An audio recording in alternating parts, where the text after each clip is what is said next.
just being aware of what goes on your body. So I think we think a lot about what goes in our mouths, right? We think about the food, we think about the water we drink. I'm talking about like eating from different containers. That's all going inside the body. But guess what? Our skin absorbs anything you put on it within 15 seconds.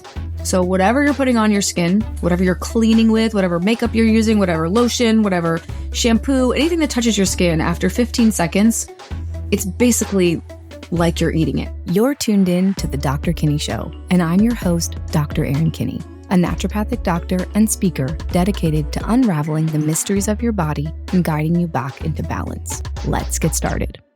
Hey everyone, welcome back to another episode of the Dr. Kinney Show. This week, I've gotten a request from a lot of people to talk about ways that you can improve toxicity levels just with kind of your everyday life.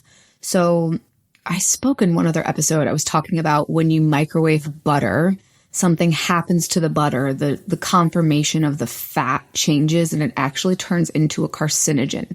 So anytime you eat anything that's been microwaved that contained butter in it, you're actually consuming this really not so great form of the fat that exists in butter. So there's some things that you can do to kind of hack or avoid certain toxins, chemicals, pesticides, certain things that can have a major impact on you at a cellular level. And I just wanted to talk about some quick, easy ways that you can remove certain things like this from your life, and they can have a big impact on your health. So number one, we're going to talk about using a microwave in general, but particularly using a microwave for food that contains butter. And I know this sounds a little bit crazy. Most people are like, oh my gosh, well, of course I'm going to use my microwave because it's so easy to heat things up or reheat things. Well, microwaves aren't really that great. I know they're quick and easy, but it's actually just as easy to heat something up in, say, a toaster oven or right actually on the stove. I moved into a house when my kids were really little. My kids were maybe 18 months and 3, and we didn't have a microwave. It was kind of an older house, and we were renovating the house, and for the first 2 months, it was so annoying. I didn't use a microwave very much because I'm always been kind of a freak about microwaving butter. My granddad was a really, really intelligent chemist. And this was a very long time ago. And he used to, when we were little, he would tell my parents, he would tell us, never, ever put butter in the microwave. He's like, that butter turns into a chemical that you definitely do not want to ingest. And he was probably the smartest man that I've ever met. So I try to live by that rule. So I would say if you can avoid microwaving things, and particularly if you're using butter in a recipe to heat it up, do not put that butter in the microwave. Put it in a toaster oven, put it in the oven, warm it up in a saucepan. I know it seems like it's an extra dish sometimes, but you are doing yourself a big favor by not putting butter in the microwave. So anyways, we lived in this house. There wasn't a microwave. I was annoyed because sometimes I'll heat up water quickly in the microwave or certain things that, don't contain butter. But it actually, after about a couple months, I was like, we don't really need a microwave. And so I lived in that house for 3 or 4 years, no microwave. And now I live in a house that has a microwave. I think I've used it maybe 3 times. Just because I got so used to not using one. So after it becomes pretty easy to not use one. I have a toaster oven. I have, a couple like small, like cast iron pans that I leave on the stove that I can heat stuff up in really easily if I want to reheat things. I'm not huge on reheating leftovers anyways. Sometimes people with histamine stuff, leftovers tend to be higher in histamine content. So some people don't love them. I'm not saying don't eat leftovers. Totally eat leftovers if that's your thing. But definitely don't reheat those leftovers, particularly if they contain butter in a microwave. So that's one big thing that I would say you can kind of remove, like probably a toxin that you might not have known you were consuming, but that's one way you can kind of like upregulate your health a little bit there. The next one is plastic water bottles. So in plastics in general, so maybe back on this food topic, if you are going to use a microwave for something and you're heating something that doesn't have butter, make sure it's in a glass container. Do not put plastic in the microwave.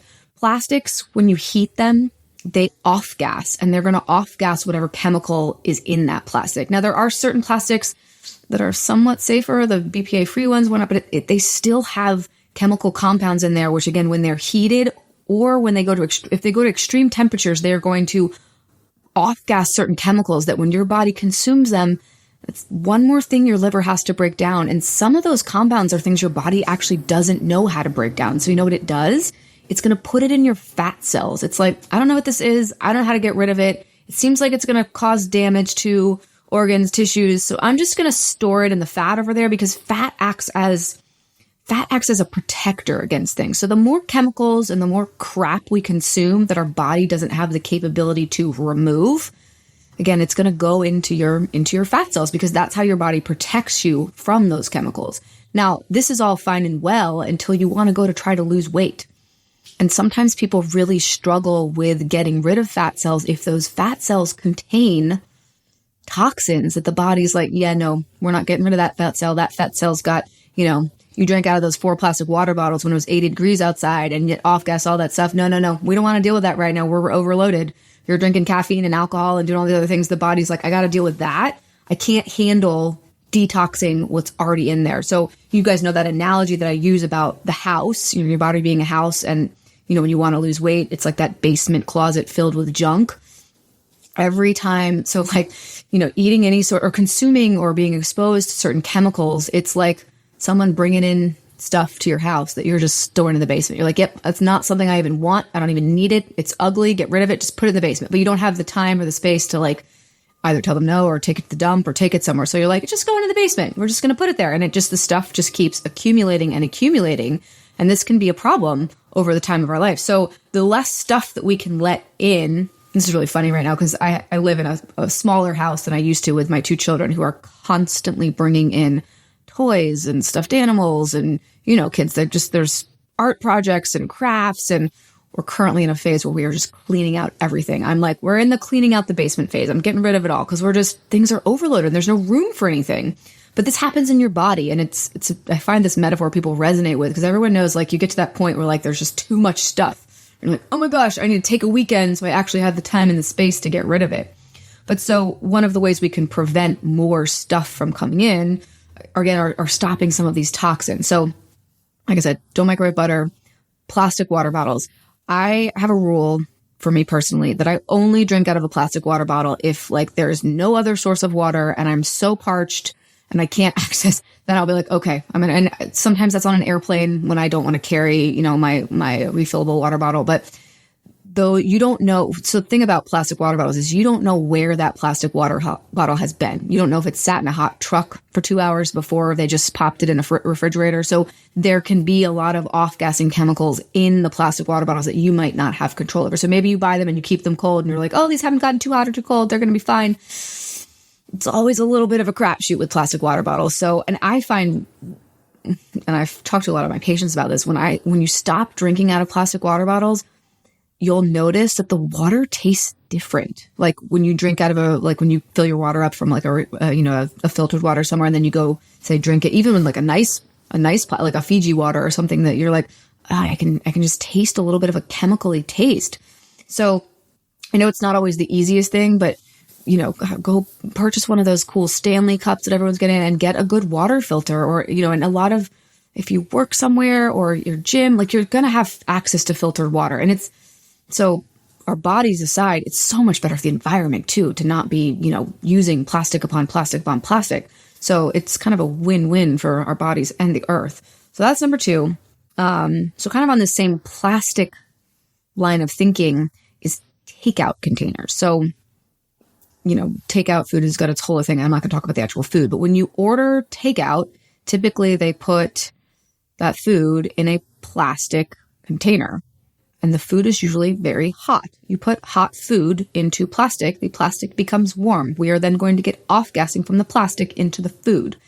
I struggle with this one a lot because my kids really like pho. Like we love Asian soups and things. And, during the pandemic, we ordered a lot of pho, but it would come in these plastic containers. And I would immediately, as soon as I get it out of the plastic and try to put it in glass. But I know that it sat in that warm plastic for however long it took for the delivery man to get me there. It doesn't take that long for a chemical to get off-gassed when plastic has been heated. So this can be a big one. I don't really have the perfect solution to cutting this out. I know takeout is an option that sometimes is the best for people in a certain moment. So, but it's just something to be aware of. So going and eating at the restaurant is usually a little bit better because that food is not going to sit in the plastic containers. Plastic is, again, there's just a lot of chemicals in plastic. And when you heat them up, they're coming out, they're getting into your body. So something else to be aware of. And then the fourth and final thing I'm going to talk about, because this stuff can feel really overwhelming, so I don't want to throw all the things, but just being aware of what goes on your body. So I think we think a lot about what goes in our mouths, right? We think about the food, we think about the water we drink. I'm talking about like eating from different containers. That's all going inside the body. But guess what? Our skin absorbs anything you put on it within 15 seconds. So whatever you're putting on your skin, whatever you're cleaning with, whatever makeup you're using, whatever lotion, whatever shampoo, anything that touches your skin, after 15 seconds, it's basically like you're eating it. However, it's a little bit like whatever goes on your skin, it actually gets into your bloodstream, a lot faster than if you were to eat something. Because when you eat something, it goes into your mouth, it has to then get absorbed in your stomach or break it down in your stomach and then absorb in the small intestine. So, obviously if there's chemicals or certain, toxins in that food, that's going to have, you're going to absorb those. But if you place like a lotion on your skin that has toxins, those toxins are getting right into your bloodstream, it's going to come right into contact with your arterial walls. So this becomes a big deal when we're kind of thinking about like cardiovascular health and artery health. Your body lays down cholesterol to protect itself from toxins, from anything that shouldn't be in the bloodstream. So if the body doesn't want something touching the arterial wall, that's when the body's like, hey, cholesterol, here's your job. We're going to lay you down. And it's a good thing your body does that. Like cholesterol is a very important role in the body. But if, you've got a family history of high cholesterol, you've got a family history of heart disease, or you're struggling with that, one of the kind of lifestyle things you can do is clean up what's coming on, what you're putting on your body and some of these other things we've talked about, any sort of chemical coming into your body. So again, diet is one piece of that. We want to be mindful of the food that's going in. We also want to be mindful of what's going on the body. So, and females in particular, if you're listening to this, and some males too, use a lot of products. Like a lot of stuff goes on our body. We use a lot of beauty products. We have, lotion and makeup and shampoo and conditioner and, what else? Toothpaste and deodorant. And, there's a lot of personal products that contain a lot of stuff. So one of the things that I like to have people do is to kind of just do an inventory, just so you're aware of what's going on. So do an inventory. Be like, okay, from the start of one day to the finish, what am I using on my body? Like you wake up, you brush your teeth. What happens next? Do you maybe put on lotion? Do you wash your face? Do you put on makeup? Do you, put something in your hair? What does your body come into contact with? So you don't need to change anything. The first step is just becoming aware, like how many products and how many, and then maybe once you've done that, you're like, okay, I'm going to read through these product labels and see what they say and just become informed about what's going on in your body. That's where we always want to start. There's a really great website called EWG, so the Environmental Working Group.org, that will give beauty products and cleaning products a rating. So they'll say, hey, this product, it's an A+. There's like very little chemicals, very little fragrance. This is something you definitely want to use in the body. Or it might say, hey, this product, it's a B-. It's okay. It's not great. So I find it's a really good practice. So once you've kind of taken an inventory, put your products into the EWG and see what you get. Like, do you get A+ in all of them? Are some of them not so great?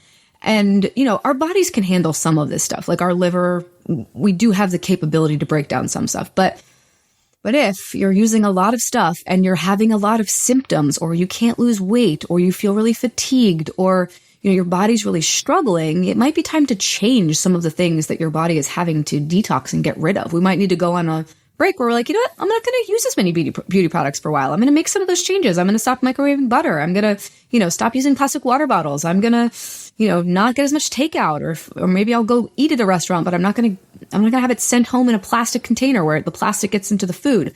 And then cleaning supplies also. So if you're using stuff, if you're going to clean, like use gloves, have it not come into contact with the skin. The other way that chemicals, we obviously can breathe them in. So if you're using chemicals that are, highly, that you can smell a lot, like if you walk in, you're like, whoa, it smells like bleach, that's an exposure to, that's a way that the body can pick up toxins as well by breathing things in.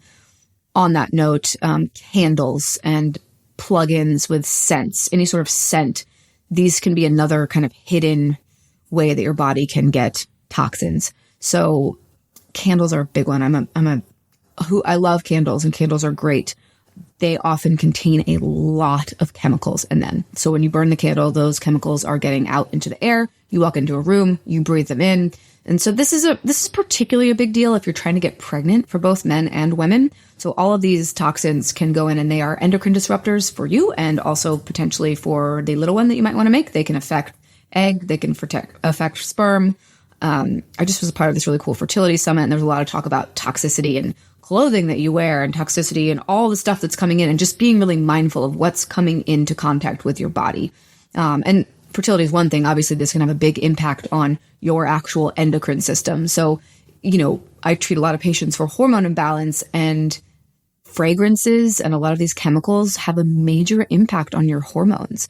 They are thyroid disruptors. They can disrupt the brain and the body talking to the brain, or the brain talking to the ovaries. It disrupts feedback loops. So it can start to affect cycles.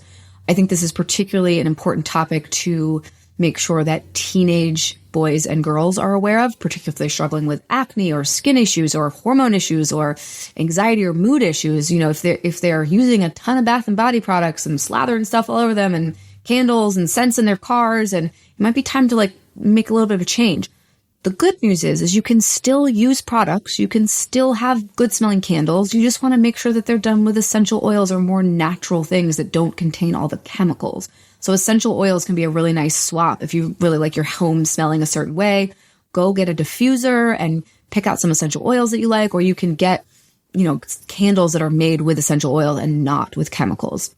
Sometimes with candles, you have to be careful because sometimes they don't actually list all the ingredients on there. And if something just says fragrance, that typically means it's not good for you. And there's a lot of nuances in here, and I'm actually not an expert in this. So I'm just giving you the information that I tell my patients and that I kind of use for myself. But again, the EWG is a really great resource to go and put in the brand of candle that you want to buy, or put in the brand of whatever you're looking at, and they'll tell you about the brand. They'll be like, hey, this brand does this and it does that. You can do this for cleaning supplies.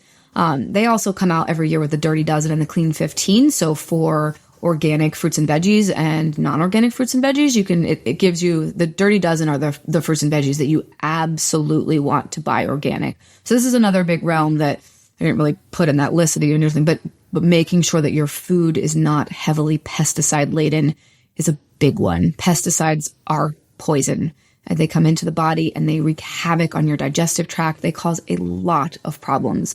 And a lot of people feel really good when they're eating whole, good foods, and they don't tend to feel good when they're eating food that's sprayed with stuff. And a lot of the food that gets sprayed are the processed wheats, the processed grains.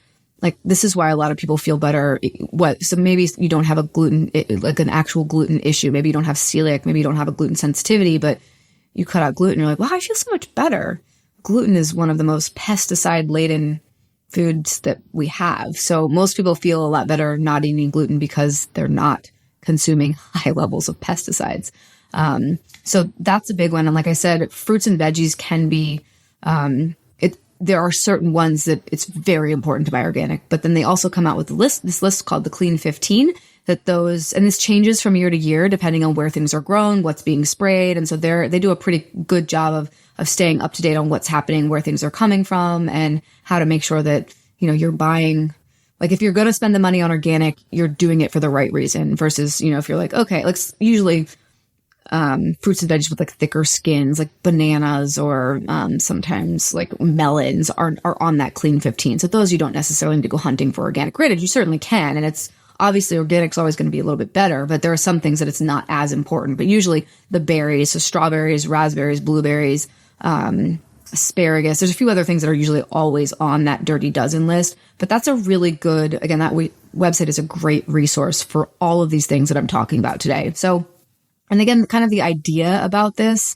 or the reason why I wanted to talk about this, is that there's a lot of other things coming into the body that's not necessarily the food itself that can have a big impact on how your body functions. And this is not to say that food is not of utmost importance. Of course it is. But if you're already eating what you think is a really healthy diet and you haven't really seen many changes, particularly in your weight or your energy or your mood, it might be time to kind of look into some of these other things. Maybe you're eating a really healthy diet, but you're drinking tons of drinking water only out of plastic water bottles, and you get takeout a couple nights. Maybe it's healthy takeout, but it's in that plastic stuff. And maybe you're reheating your healthy food that contains a little bit of butter in a microwave I don't know. But these are things that you can kind of start to make some small shifts. And when you do these things, just like any small habit that you make better, they add up. And this one in particular makes a really big impact on your body's cellular health. So again, this will relate to weight. This will relate to protecting your body from aging faster too. The more toxins and the more stuff that's in there, the faster cells are going to age, and the less your cell can do its job properly when it's having to deal with getting rid of crap. So just think about it. If your house is full of stuff, like right now I'm in a current state where my house just has so much stuff in it for my kids. It's like something I can't stop thinking about. It's like clouding everything else. So I'm like, I gotta go home and I gotta meet the trash guy because he's coming to take this. And so it's your body's like overloaded. So it means it can't do its other job as well as it should be able to. So I like to make sure that you guys understand these concepts of why it's important to be thinking about these things, like not microwaving butter or drinking out of plastic water bottles. It's important because it's stuff that's coming into your body that your body has to deal with. And the less crap like that your body has to deal with, the more energy your body's going to have to do the things you want it to do, to make your skin look healthy, to give you energy, to sleep better, to digest your food better, to lose weight faster. So all of these things that we want, sometimes we're hindering our body's ability to do what we want it to do. Because, our bodies do want to perform for us. But sometimes our bodies are like, wait, I would love to do that for you, but you keep putting that crap in me and I got to focus on getting that out. So anyways, I'm going to wrap this episode up, but some things for you guys to think about, some things to kind of like assess. Again, you don't need to go make all these changes overnight. Go maybe assess, like take an inventory, do a week and be like, okay, how many times do I use my microwave? How many times do I get, takeout in plastic containers? What stuff do I put on my body? What stuff do I clean my house with? What candles do I have around? Whatever. Just take an inventory and see what it is. Maybe it's low. Maybe you don't have, maybe your, input from all this stuff is not at a high level, and that's awesome. But maybe you're like, oh, wow, I didn't actually even realize that I was doing these 4 things that, maybe they have an impact, and then change it up for a little bit and see what happens. And you might notice you have a pretty profound shift. So anyways, if you guys do any of these things and you do feel better, let us know. You can send us an email at info@drerinkinney.com. You can message us on Instagram. And if there's any other topic that you want us to talk about, again, please reach out. I love this was something that I'd gotten a bunch of messages like, hey, can you chat about this on the show? So to all you guys who are asking for it, you're welcome. If there's other things you want me to talk about, please let me know. Thank you guys again for being amazing listeners, and I'll see you next week. Thank you for tuning in today. If you enjoyed this conversation, be sure to connect with me on social media and leave a rating and/or a review. This helps grow the show so more people have access to this knowledge that leads to empowered healing. Love and light, and see you next week.